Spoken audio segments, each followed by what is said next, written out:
สบายดีเด้อพี่น้องเด้อมาสุขทุกคน เสียงก็อยากหายพี่น้องอ้นก็ได้ข่อยสิมารีวิวเครื่องขายของข่อยแล้วพี่น้องเด้อมื้ออื่นแล้วก็สิเสียบไว้เนาะมื้ออื่นพอข่อยสิออกไปขายแต่เช้ามื้ออื่นล่ะมีหมูพี่น้องอันนี้หมูนี่ประมาณเกือบ4 โลนี่ข่อยเอามาย่างขายเด้อพี่น้องเด้อนี่อ่า เดี๋ยวสิตั้งกล้องไว้ก่อนพี่น้องแล้วก็สิเว้าไปนำเด้อพี่น้องเด้อ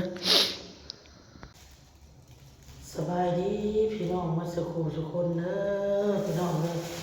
เอาไปรับมาใกล้ๆมันจะเห็นนะมันเนาะอันนี้คือตับเป็ดพี่น้องพี่สาวบ่าวเป้เขาทำเป็นไม้ให้อ้นแล้วพี่น้องแล้วก็หมักแล้วเรียบร้อยประมาณนี้หรือว่ายังไม่หมักเดี๋ยวจะโทรถามพี่สาวบ่าวเป้ป้าเนาะป้าของออโต้พี่น้องเครื่องที่ซื้อเพิ่นซื้อมาให้นี่โอนเงินให้เพิ่นเด้อให้เพิ่นซื้อมาให้เพราะว่าอยู่ทางสวรรค์น่ะมันถือน้อย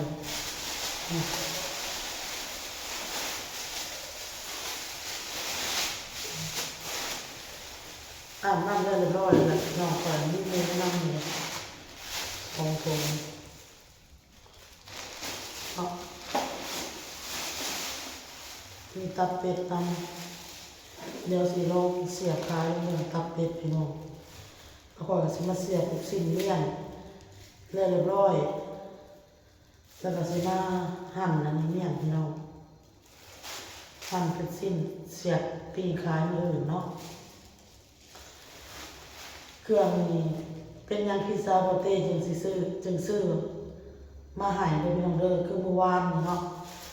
เรามาเยี่ยมปู่พี่น้องเอ้ยปู่ทางบ้านนายกะนาพุ่นแหละทางไปสนามไซพุ่นแหละไปเยี่ยมเลยเพิ่นมาแวะเล่นน้ำเมื่อวานนี่แต่ว่าบ่เจออันออโต้มาเยี่ยมออโต้เลยแล้วเราก็สิมาเห็นเครื่องของเครื่องขายอุ่นนั่นแหละเราก็เลยโทรมาถามว่าหมูน่ะซื้อโลเท่าไหร่อุ่นก็ว่าโลนึงอ่ะ80,000 90,000คันว่าหมูอ่อนหมูมันนั่นก็โล90หมูที่ว่ามันแก่มันยังแน่ก็โลนึง80เนาะคนบอกป้าได้ลูกชิ้นอ้นซื้อโลนึงนี่โลนึงคือถุงนึง80,000พี่น้องแต่ป้าคนละว่าอยู่ทางสวรรค์เขตน่ะโลนึง66,000นี่พี่น้องคนก็เลยเราซื้อมา2 โล66,000มันก็ถือกว่า80เป็นบ่66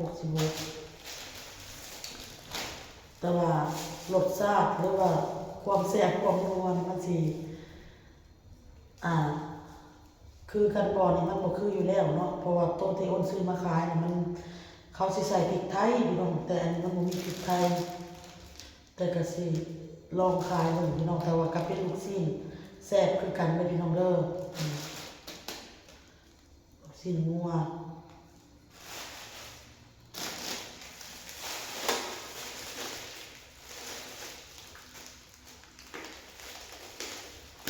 บ่ฮู้ว่าสิได้จักไม้พี่น้องโลนึงเนาะแต่ลูกชิ้นที่อ้นนำมาย่างขายน่ะเป็นบางโลก็ได้แต่20ไม้พี่น้องบางโลก็ได้อยู่22ไม้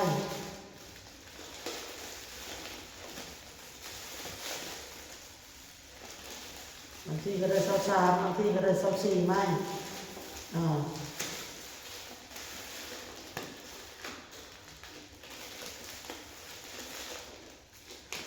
ไล่มันหมิ่นเลย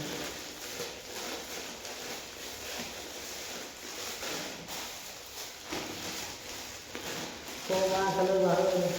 สิสวรรค์มันถือกว่าคือหมูมันคือกันอยู่ทางเซโนโล80อยู่ทางพุ่นโล60เนาะพี่น้องเนาะก็เลยว่าสิลองมันย่างมันเป็นกันพี่น้อง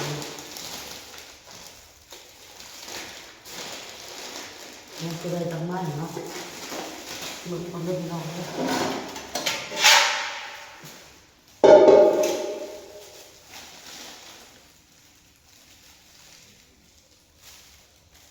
มันจะได้ดอกไม้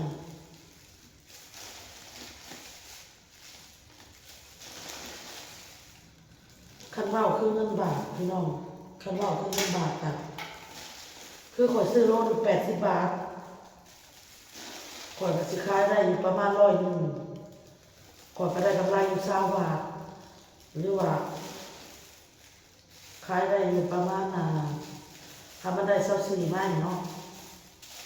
อ้นก็สิขายได้อยู่ประมาณ120อ้นก็ได้กำไรอยู่40 บาทประมาณนี้แหละอ้นเว้าตีเป็นเงินไทยคร่าวๆให้ฟังเลยพี่น้องเด้อกำไรจากลูกชิ้นโลนึงเนาะพี่น้องแต่เฮาก็ได้จากปีกเป็ดน้ำปีกเป็นมันขอโทษพี่น้องปีกไก่น้ำแล้วก็ตูดไก่น้ำตูดไก่นะอ้นก็สิได้กำไรอยู่ประมาณ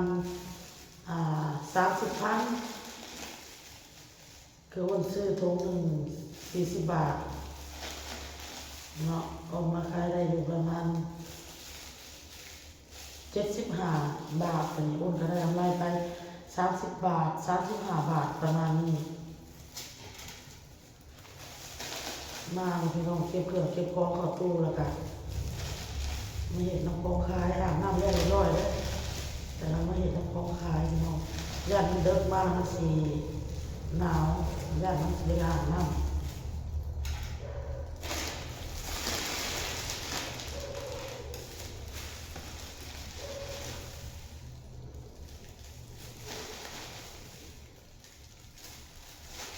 ลูกเต่านอนมาแล้วพี่น้องทอโต้ทำ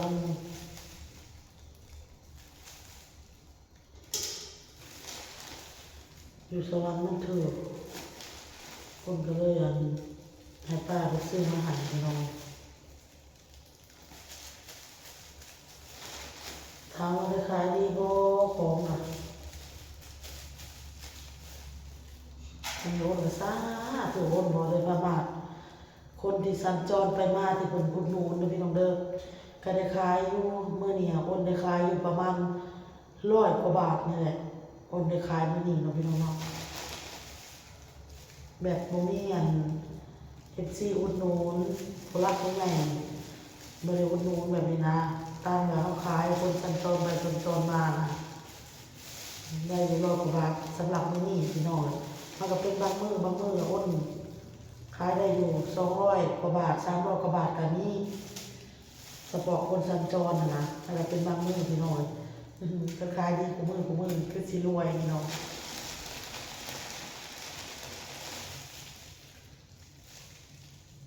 ขายไปนี่แหละเฮ็ดไปพี่น้องพอได้ให้ลูกให้เต้ากินอ้นแบบพอได้ให้เด็กๆกินมาพี่น้องเกินลูกก่อยนะคิดตื้อคิดจามกันแล้วส่งตำกับอุดหนุนเลยแล้วกินแบบง่ายๆนะเอาบ่ต้องฟุ่มเฟือย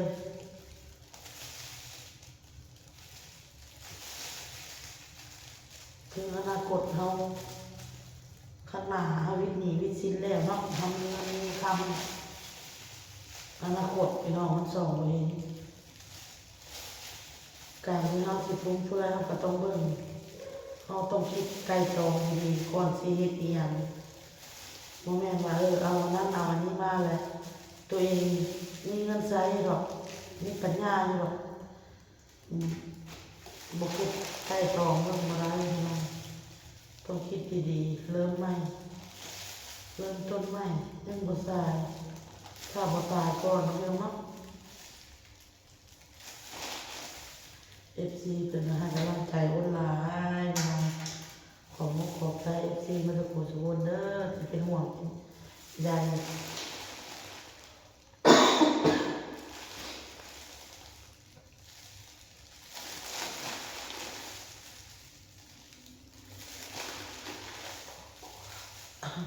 เสียงอาหาร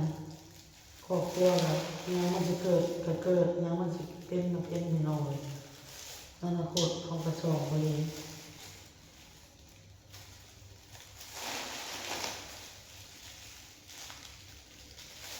มีแต่ทำมาค้าขายไปเรื่อย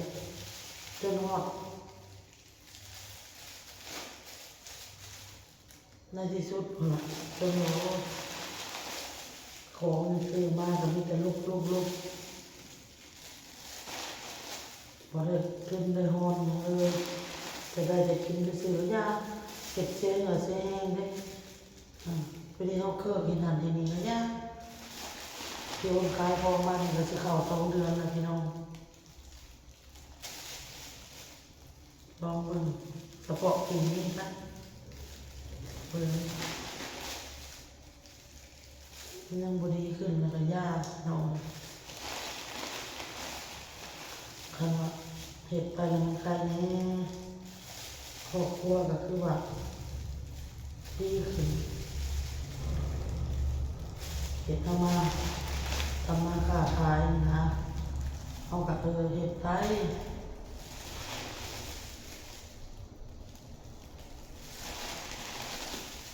ใจละอันคันอย่างน้องค่อยก็ได้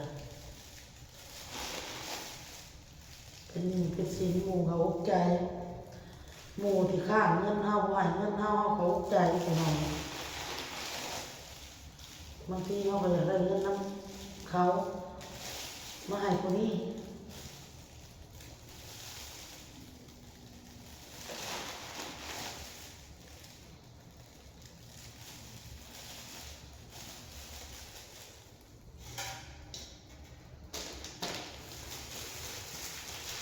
แล้วก็ว่าเรื่องคือว่าเรื่องเจ้าของมันแม่ได้พี่น้องเด้อเรื่องวนเนาะเรื่องล่างพี่น้องคำว่าเราสิขี่เนาะใส่รถนะคำว่าเราสิใส่รถนะมันก็บ่เป็นหยังพี่น้องอ้ายน้องมีหยังเฮาก็เบิ่งพาอาศัยกันยามบ่มีมึงแย่งกันละกันพี่น้อง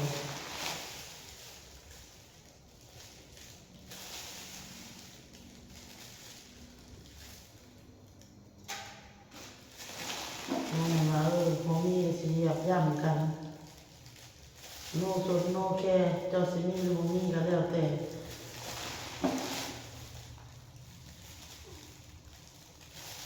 จะน่าเอากับอ้ายน้องกันสายเลือดย่อมมีก็เบิ่งกันนะเจ้าซอยข่อยซอยเจ้าเพิ่งพาข่อยก็เพิ่งพาเจ้าคนบ่อยากให้คอมเมนต์มี2 คนว่าอีหยังให้ลาวพี่น้องคันว่าหักข่อยก็อยากให้หักเลยเจ้าของนำคันว่าอยากด่าบ่หรือว่าอีหยังอยากว่าให้เราไปว่าเราในส่องเราซะคือว่าในส่องแซ่ซะส่องไปค่อยขอร้องเจ้าให้ค่อยนบค่อยก็สินบค่อยสิกาเจ้าก็สิกา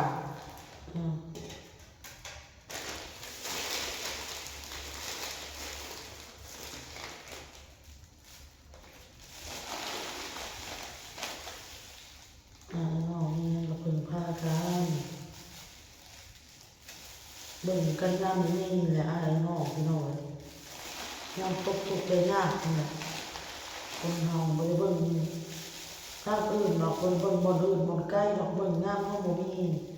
อ้ายน้องพี่น้องสมมุติเราก็เป็นคนอารมณ์นั่นเนาะบางทีคำเว้าคำหยังของเราข่อยเป็นน้องบางทีก็คือเครียดในคำเว้าเนาะบางทีก็คิดน้อยมุกน้อยใจนะครับว่าของน้องคือกันบางสิ่งบางอย่างเนาะมันก็ตรงนี้น้องกระทบกระทั่งกันพี่น้องมันก็เลยกันโมวิดเพราะว่ามันเป็นน้องกันโมวิดกันพี่น้องตรงนี้คนขอร้องแล้วพี่น้องขอน้ำเมสซี่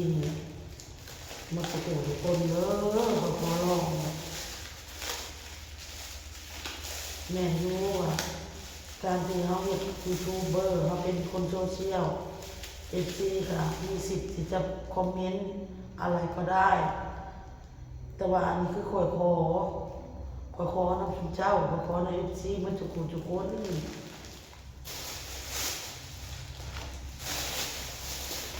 คอมเมนต์ในช่องขอนี้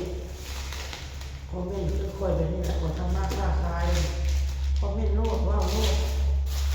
สู้ๆเด้อตั้งใจเด้อเนี่ยให้กำลังใจคอยมันแล้วเราพี่น้องจะสิได้จังไม้พวกนี้เนี่ยเนาะ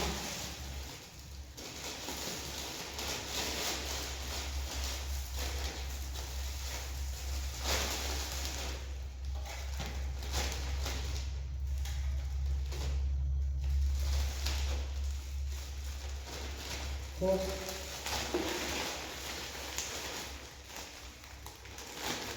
เจ็ดแปด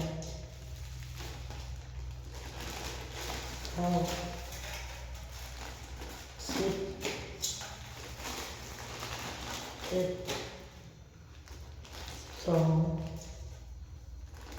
สามสี่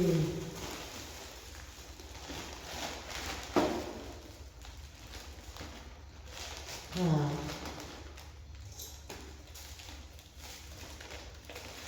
สิบเอ็ดไม้เต็มเลยนั่งอยู่แล้วแหละนั่งอยู่แล้วเจ็ด18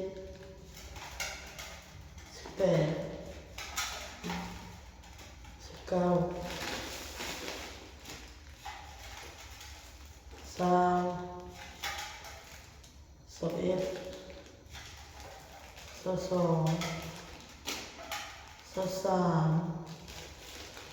23ไม่พี่น้องเลยตาเขาค้ายไม่ละ5,000กีบเนาะ23ไม่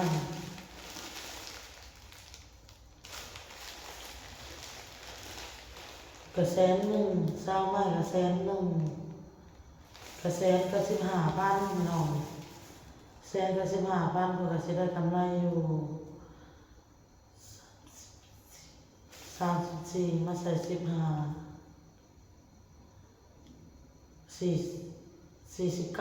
เนาะแม่นบ่คอยได้กำไร49,000 บาท49,000 บาทอ่ะ49,000กีบพี่น้องคอยได้กำไรมันนี่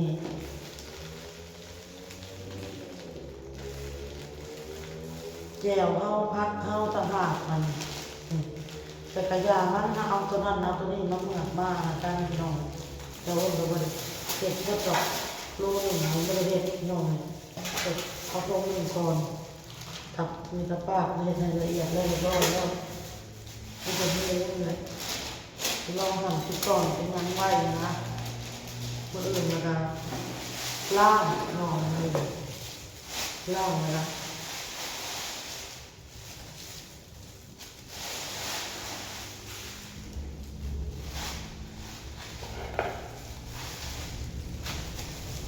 ย่างให้เป็นตอนเนี่ยผมจะให้สีเห็ดหน่อย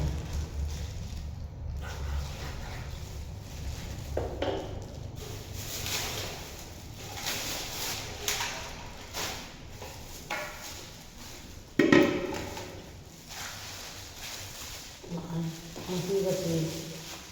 เอาไว้ปิ้งให้ลูกให้เต้าที่น้ำแม่นอนคอยกัน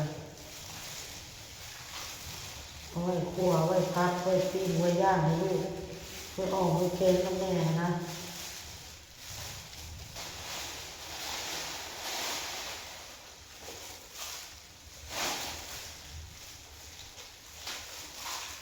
เจ้าคลิปมันสียาวของสามีน้องให้